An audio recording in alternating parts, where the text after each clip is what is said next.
It's on. So, welcome once again to Driver's Education. We have reached the midway point. This is class number 9, which at some point during this class we will be featuring parallel parking. Yes, we've finally gotten to that. But we're also going to be taking it out on the road. We're going to go tour a couple of little towns out in Suffolk County. So we'll be taking it out onto Sunrise Highway and doing some high-speed lane changing. First, we're going to start with a little bit of a complex left at a light. So as we come around this curve, approaching the traffic light, we're going to be making the left at this light. And we get to this light, you have to make sure that when you inch up to the right somewhat, so that way there is room for cars to go straight. So on the angle we're at right now, we're pointing right at the gas station, but we can't go that direction. We need to move to the right to straighten ourselves out, to leave room for the oncoming traffic before making our left-hand turn. Remember, always stay back where you can see the traffic light. Don't pay any attention to the driver behind you who's going to be honking at you like crazy. You don't go unless you know. So as we're looking straight ahead, the car that's coming across the intersection right at us is in a left turn lane. No, they don't have their signal on, and many people don't signal, but they are in a left turn only lane. Anybody could be creeping up on the side. We can't tell because of the hill. So we have to make sure that it's safe before we proceed across the intersection with our left-hand turn. Also remember, left turns always go in the left lane. Inch out. Don't start your turn too soon. You don't want to take it on a sharp angle because the chances of getting it in the left lane when taking it on a sharp angle are greatly reduced. So we will wait for the light to change. We see a long line of cars that are into the left turn lane. I think there's at least one that's going to come creeping up alongside. He's got his right signal on. Another one's coming up behind him. Basically what it means is you always have to wait for any cars that are going straight before completing a left-hand turn. So we inch up, but again, we inch up on an angle. We've got a car coming straight ahead, so we're going to let him go, and then we're going to make the turn properly with no aggressive moves right into the left-hand lane. That couldn't have been a better left-hand turn. There have been times where I have actually used that particular light for an entire class. 4 people in the car. Everybody got 4 or 5 attempts at making that particular left at the light. Some of them did it with some success, and some of them didn't.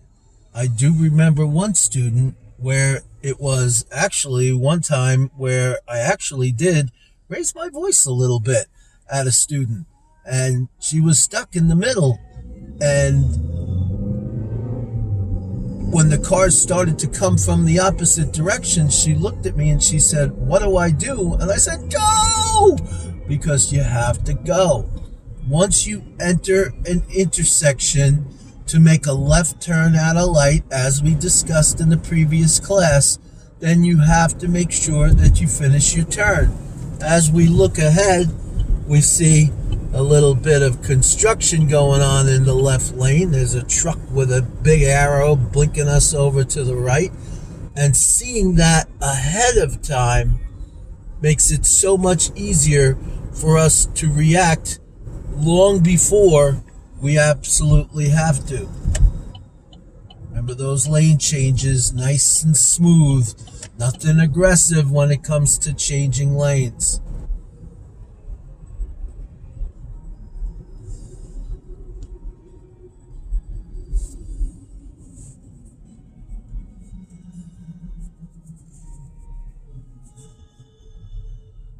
So the speed limit on this road, as we see with the sign on the right, is 45 miles per hour. We always try to maintain proper speed control.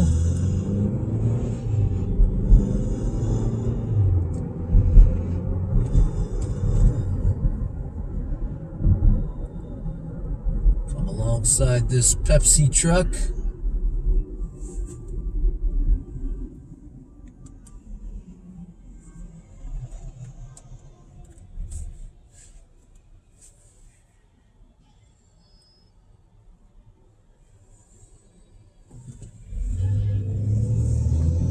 Didn't realize that I had the soundtrack going there. Normally, we don't have any music on when we're doing these videos. That time I just realized that there was some kind of soundtrack playing in the background. Always try to keep the distractions in the car to a bare minimum. Now, I'm not saying it's not okay to have the music on when you're in the car. To be honest with you, I play it all the time. I can't be without it.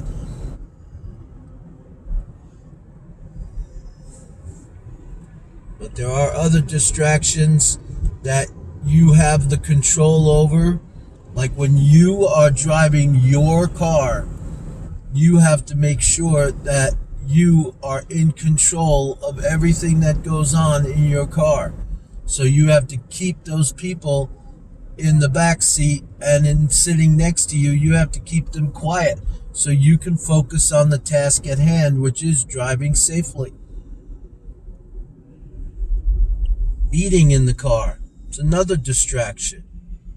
And we're not even going to get into cell phones because that is numero uno distraction. And the problem is, a lot of you are watching this right now and you're saying, you know what? I have no problem when I'm texting and driving. It's one of the most dangerous things you could possibly do. And you should never, ever, ever even attempt it. Okay? Because some people, they'll attempt it and they'll be successful at it. But you know what? That's not going to last. So don't even attempt it, and you won't even have to worry about whether you could do it or not.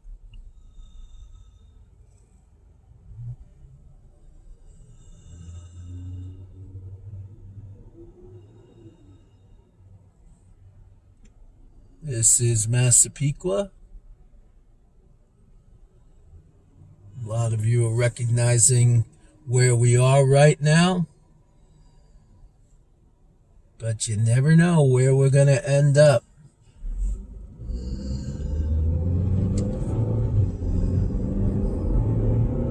Always learn to maintain a safe speed. But as you look ahead, you see a red light, so there's really no point in accelerating. The car next to us is accelerating, and he's been on the brakes for the last 150 feet. I'll wait till I'm about 50 feet before the light to step on the brake. That'll wear out your brakes a lot faster.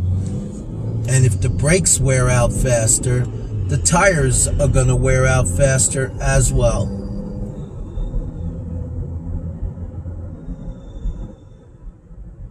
Again, watch the car in the lane in the center. He'll start braking long way. I haven't even attempted to brake yet.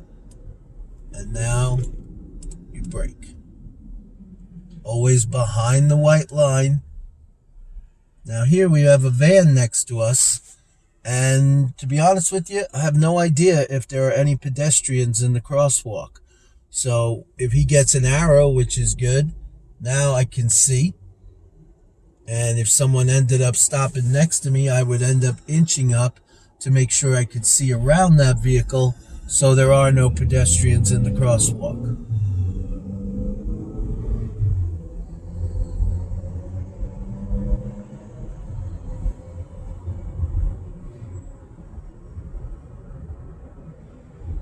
Again, learning to look ahead.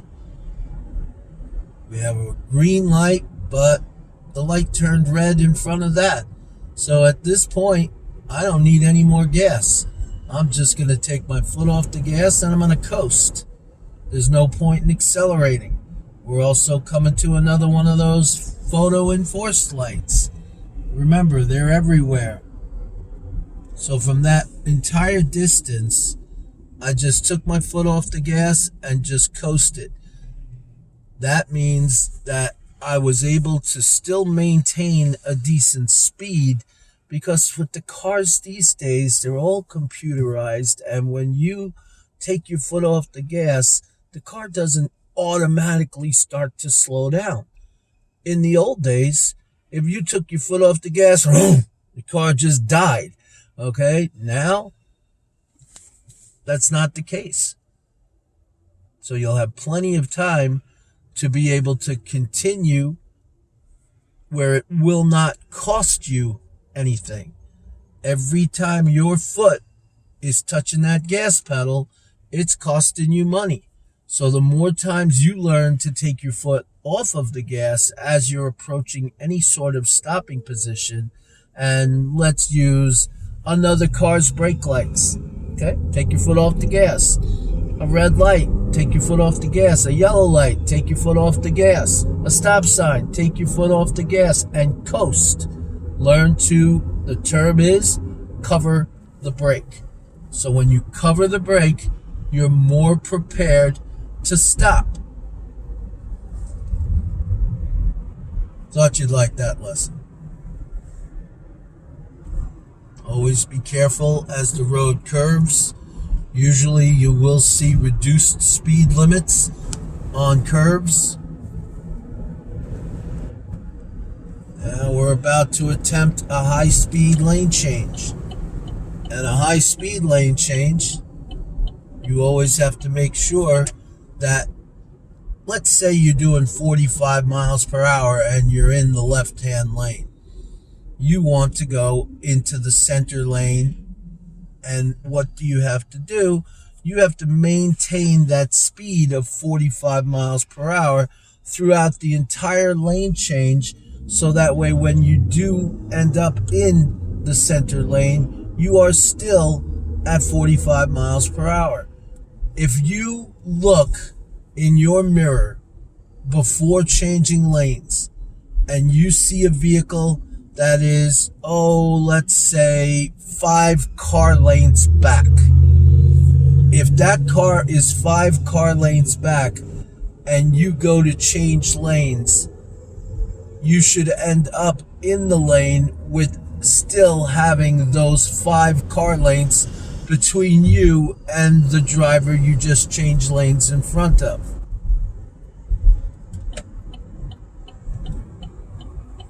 Problem is, many people slow down to change lanes. And when they slow down to change lanes, that 5 car lanes will be reduced to, let's say, 2 car lanes. Because you're slowing down, but the driver you're about to change lanes in front of is not slowing down. So that safe distance for lane changing is gone.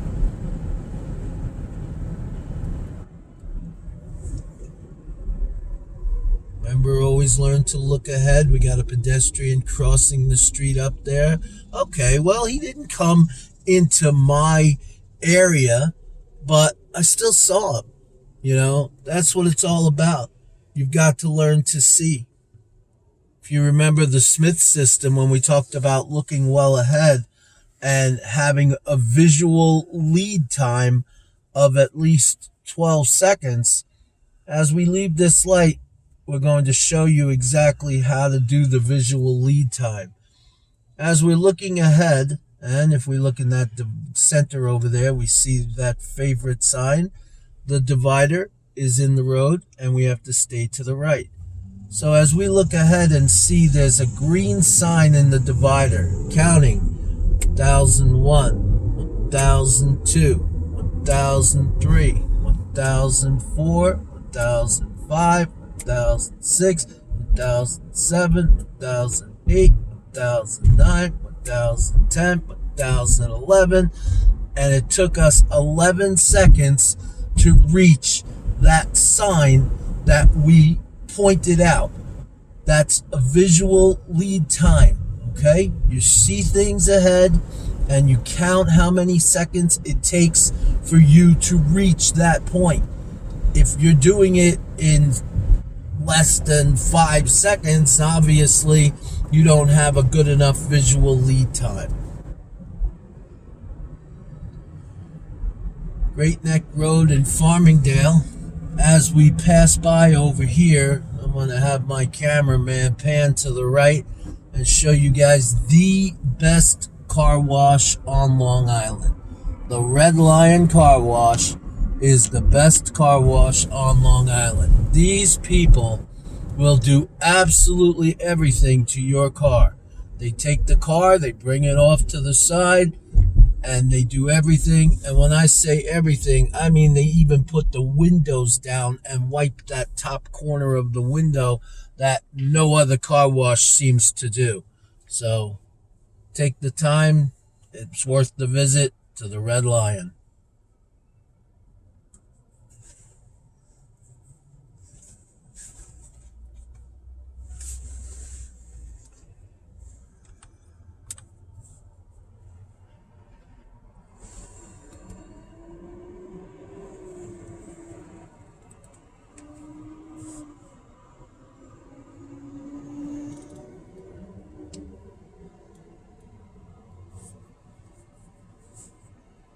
Well, like I was doing a commercial there.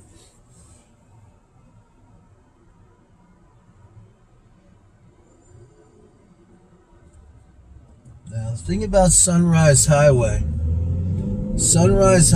as you head east, eventually Sunrise Highway will have no traffic lights, and it will also have exits. So it acts just like an expressway, because there's cars and trucks and buses, so it's good for regular and commercial traffic. And as I stated, there are exits. So further out east we go, eventually the traffic lights will cease.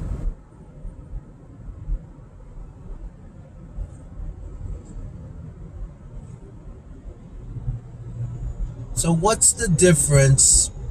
Now, we haven't gotten to this class yet, but we will eventually. What's the difference between a parkway and an expressway?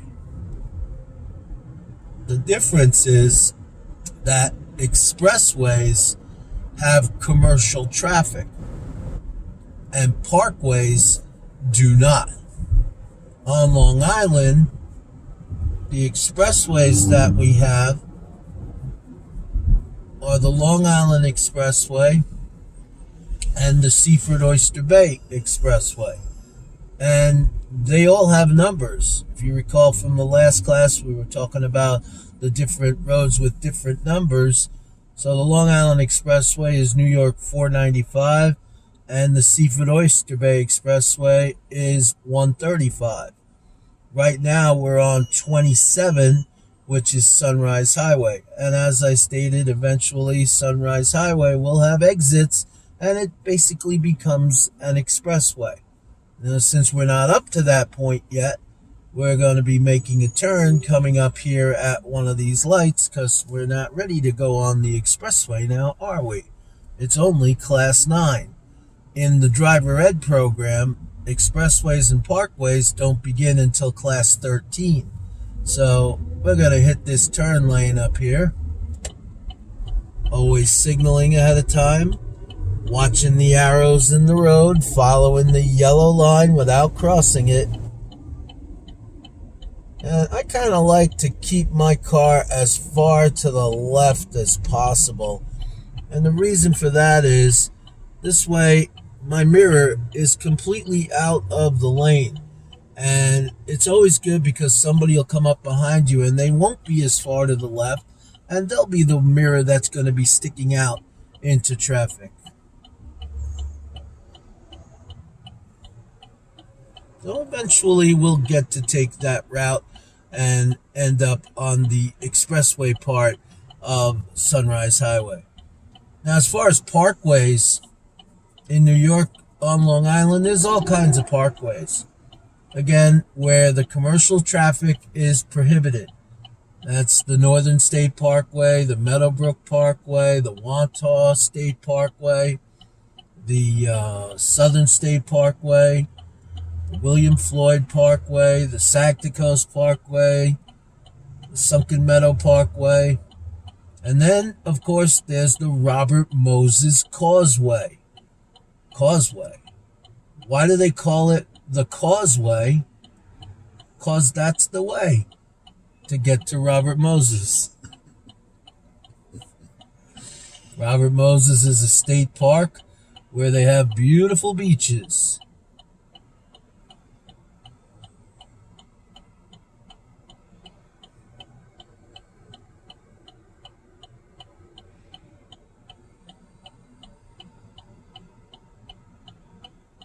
As we look on the left over here, we see a gas station that's boasting the fact that they are selling masks. Masks sold here. Sign of the times as we deal with this pandemic.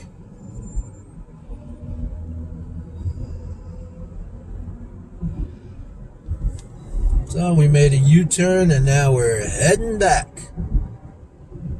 We're gonna go find some place to teach you guys how to parallel park. Yeah, we've reached that point. We're gonna learn how to parallel park. Now, parallel parking is a required maneuver on the road test. But let's be honest, how many of you are actually going to parallel park after taking the road test? Most people, they don't. I personally love to parallel park. I will find a spot in front of a store or anything like that a lot faster when I know how to parallel park. And you can parallel park between two cars as well. Now, on the road test here in New York, as it is now, 2020, they do not ask you to parallel park between cars. They used to make you parallel park between cars, number one. Number two, you had to get it within 12 inches of the curb. And number three, if you did hit the curb, you would automatically fail. Now, they don't fail you for hitting the curb. However, it all depends how you hit the curb. If you hit a curb hard, or your back tire goes up the curb, both of those are considered dangerous actions and grounds for automatic failure. But if you back up slowly, like we're going to show you how to do, and you just happen to brush up against the curb, nothing dangerous about it, then it is not a problem as long as you can fix it. Now again, notice how I'm approaching the light here. Behind the truck, I'm more to the left, so if anybody's going to lose a mirror here, it's Mr. All Custom in front of us.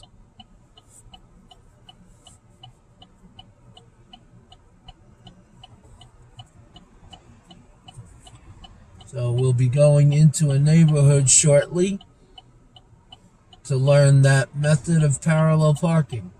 In fact, if you're good, maybe I'll show you more than one method. Don't let parallel parking intimidate you. It's unfortunate, but a lot of people are intimidated by parallel parking. They think it's the be-all, end-all when it comes to passing the road test. Now, when it comes to parallel parking on a road test, you can still, yes, you can still pass a road test if you can't parallel park. As long as you don't do anything dangerous, the most amount of points you can lose on a parallel park is 15. And we'll talk about this in the future, but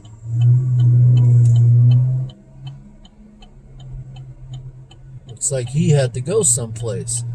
But the most amount of points you can lose on a road test with parallel parking is 15.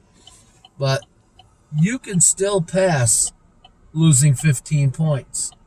So when it comes to a road test, you could be the world's best parallel parker. But if you can't change lanes in traffic or make rights at lights and lefts at lights, you don't stand a chance. Okay, we've reached the point where we're going to learn how to parallel park. Let's start with the car up ahead. Now, the first thing you're going to do when you go to parallel park is put on your right turn signal because you're pulling over alongside the car. As you pull up alongside the car, it's best to be approximately 3 to 4 feet away from the vehicle. That would be considered door to door. Now, notice how we're lining up the mirrors. My side view mirror is lined up with the vehicle that I'm going to park behind side view mirror. Now, several ways of parallel parking. Always start by putting it in reverse. Then you can do it all in one motion if you prefer. In fact, it's always dads will tell you that you have to keep the car moving the entire time when you're parallel parking. It is not so. You do not have to keep the car moving. Back in the old days, you had to keep the car moving the entire time. And some of our instructors will only teach it that way. But others will teach you to stop and then back the car up. More than one time you might have to stop. So learning how to parallel park, putting the car in reverse, and looking in your rear view mirror and looking over your right shoulder, keeping the car moving the entire time, you're just kind of also watching the mirror, turning the wheel, and then letting the car come back again with it moving the entire time. And there you are, boom, right in behind the other car. Straighten out your wheel, pull forward into the space, and then put it in park. That's a perfectly acceptable parallel park. But again, there are other methods of parallel parking that we can show you as a step-by-step method. So, we'll drive around this here neighborhood, look for another car to park behind. We've got oncoming traffic that we're going to wait for. Make the left turn, and pull up alongside this red car here. So we put on our right turn signal. And we're going to pull up alongside the car. Again, mirror to mirror. Now, watching this method, after putting the car in reverse, turn the wheel 3/4 of a turn to the right. If you remember the clock from one of our first episodes, 12 o'clock, 3 o'clock, 6 o'clock, 9 o'clock. You're going to turn the wheel from 6 o'clock to 3 o'clock. Now your wheels are already turned, so the car will automatically start backing up into the space. You just kind of tether the brake a little bit, letting the car move. No need to use the gas. You want to let the car move into the space. Let the front of the car clear the back bumper. Then you can stop. Turn the wheels all the way to the left and let the car back into the space.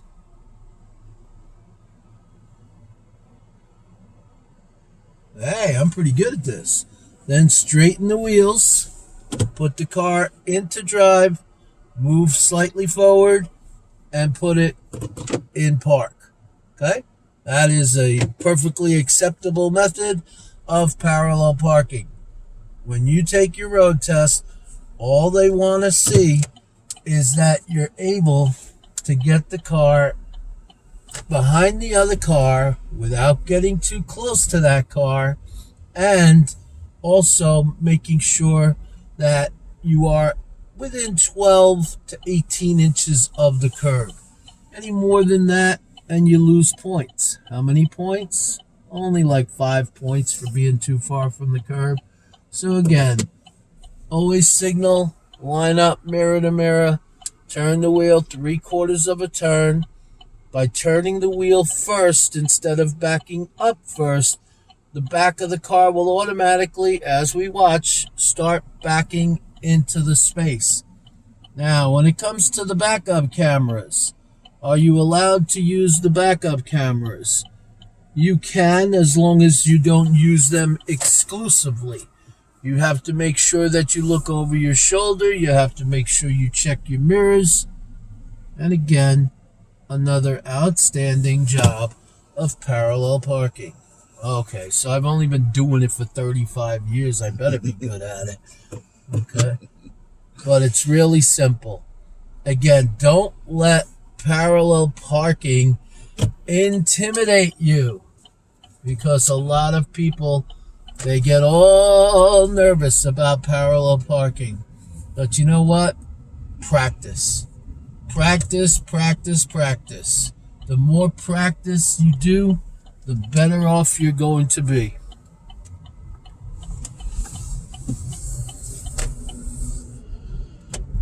Let's make a left at this stop sign here. Ooh, it's Ferrari Street. Give a shout out to my favorite teacher at Seaford High School, Miss Lisa Ferrari.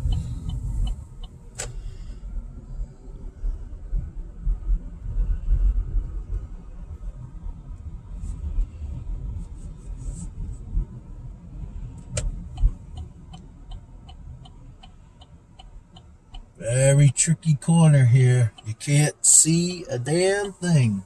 So you got to inch up carefully. Make sure no one's coming before completing your turn.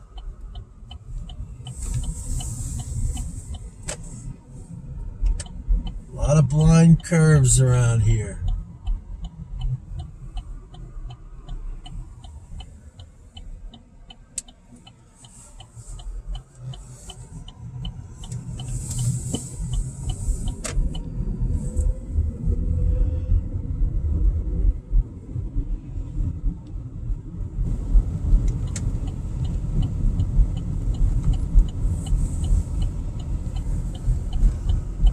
Stop sign, T-corner.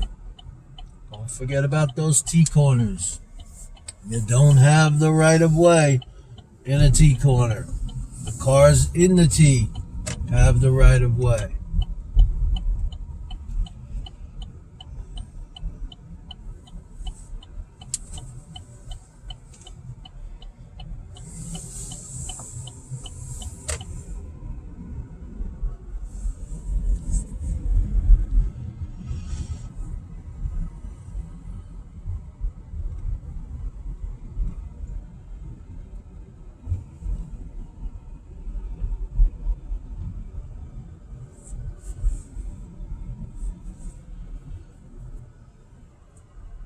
Same corner, different direction.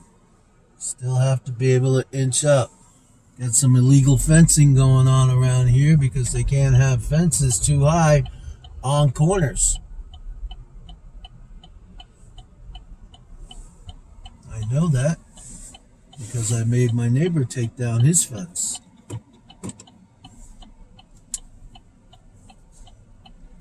Okay, so we're going to back into this space. Once again, let the front of the car pass the back bumper, come to a stop, and when you let the front of your car pass the bumper of the other car, it's not possible to hit that car. So that might make your parents feel a little bit better when you're practicing. No, don't worry, Mom, I'm not going to hit it. I know. Boom, look at that. once again, and finished your park by putting it in park. Now, sometimes on the road test, you might get an examiner that wants to save a little time. So after you've finished your parallel park, they might say, okay, back up, which you're going to back up. You got to look over your right shoulder when you back up, and do a 3-point turn from this spot here. From right here? Okay. So you put this car backed up, put it back in drive, turn your wheels with your turn signal on, go across the street, again lining up the bottom of your mirror with the top of the curb, backing up, turning the wheel all the way. Remember not to let your knees pass the middle of the street.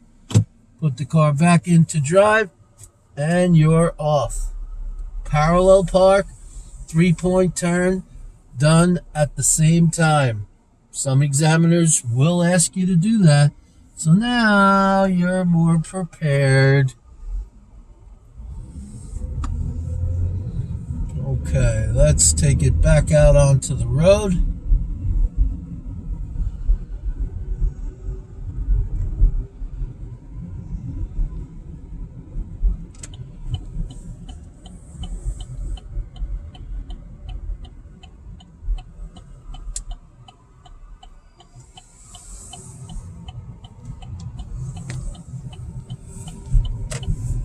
Some schools have opened. How they're going to socially distance is beyond me.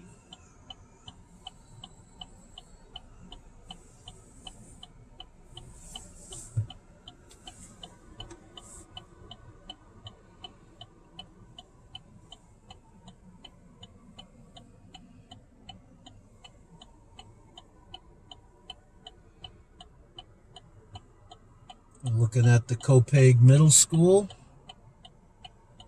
also their school offices.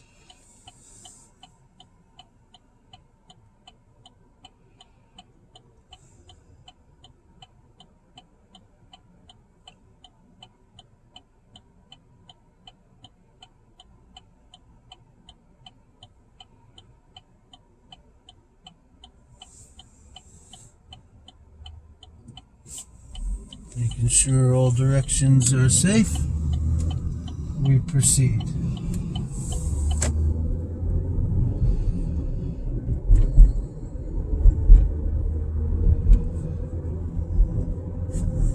As we look ahead, we see school zone signs. We see a school zone crosswalk, and we watch for any people that might be in the crosswalk.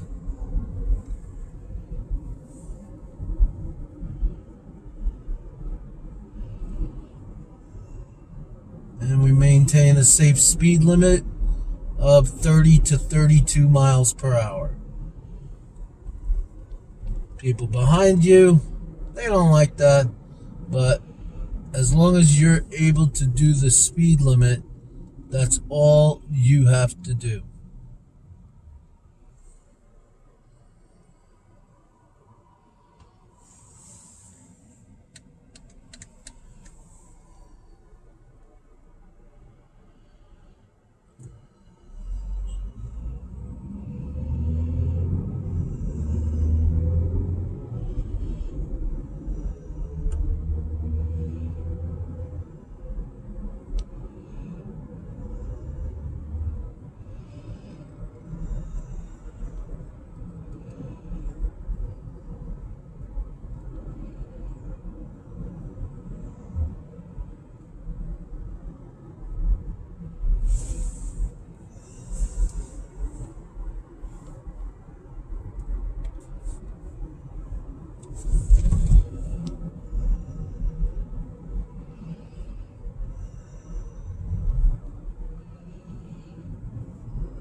single lane road. Again, notice the shared left turn lane in the center.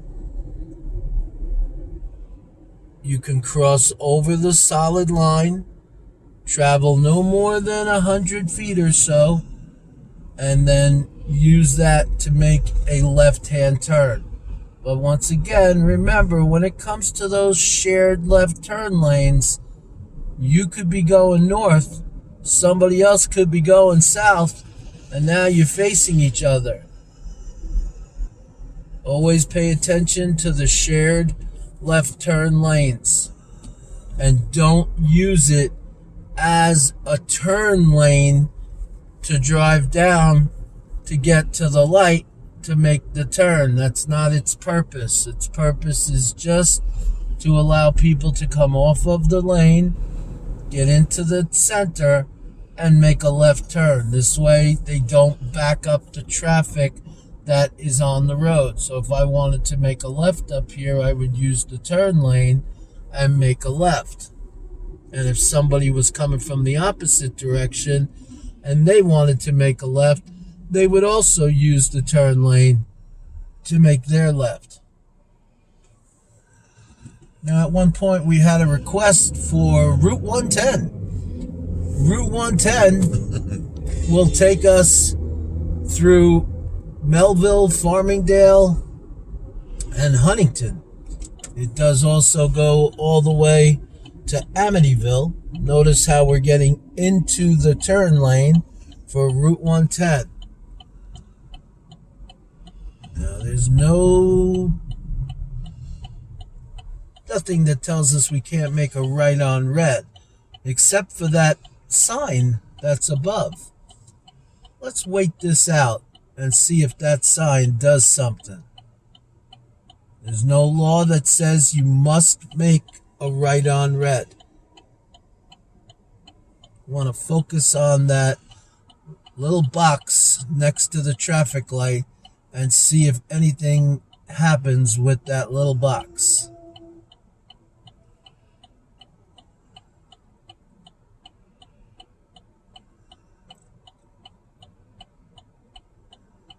There is a camera at this light, so most people won't make the turn. Oh, look at that.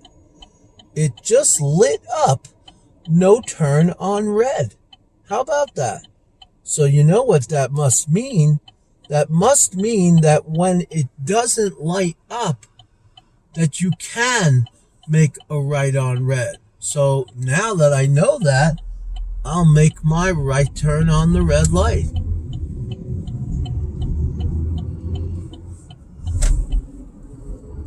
So anytime you see one of those LED boxes next to the traffic light and you're wondering why it lights up no turn on red, that's telling you that it is okay to make the right on red when it is not lit.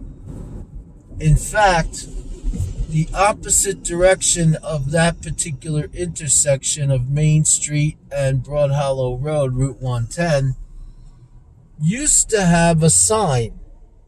I say used to have a sign because it got knocked down in an accident and it never was replaced. But the sign actually said, as we see again the no turn on red that's lit up, the sign actually said no turn on red when illuminated. So as you approach the light, if you see the sign up above and it is illuminated, then you are not permitted to make the right on red. But when it is not illuminated, you are permitted to make the right on red.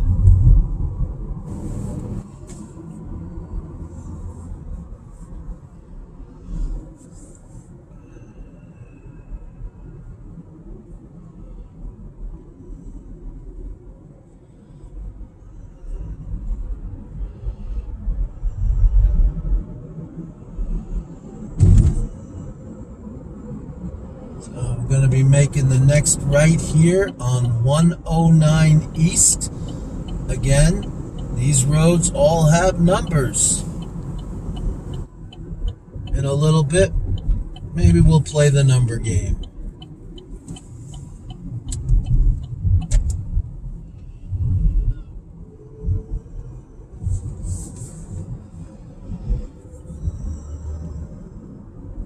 Always watching the speed as you come around the curve.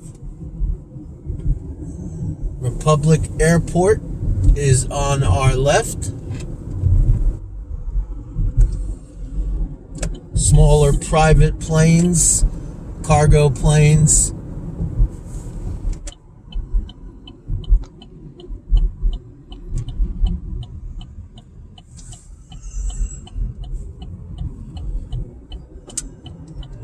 We'll be making a right turn here.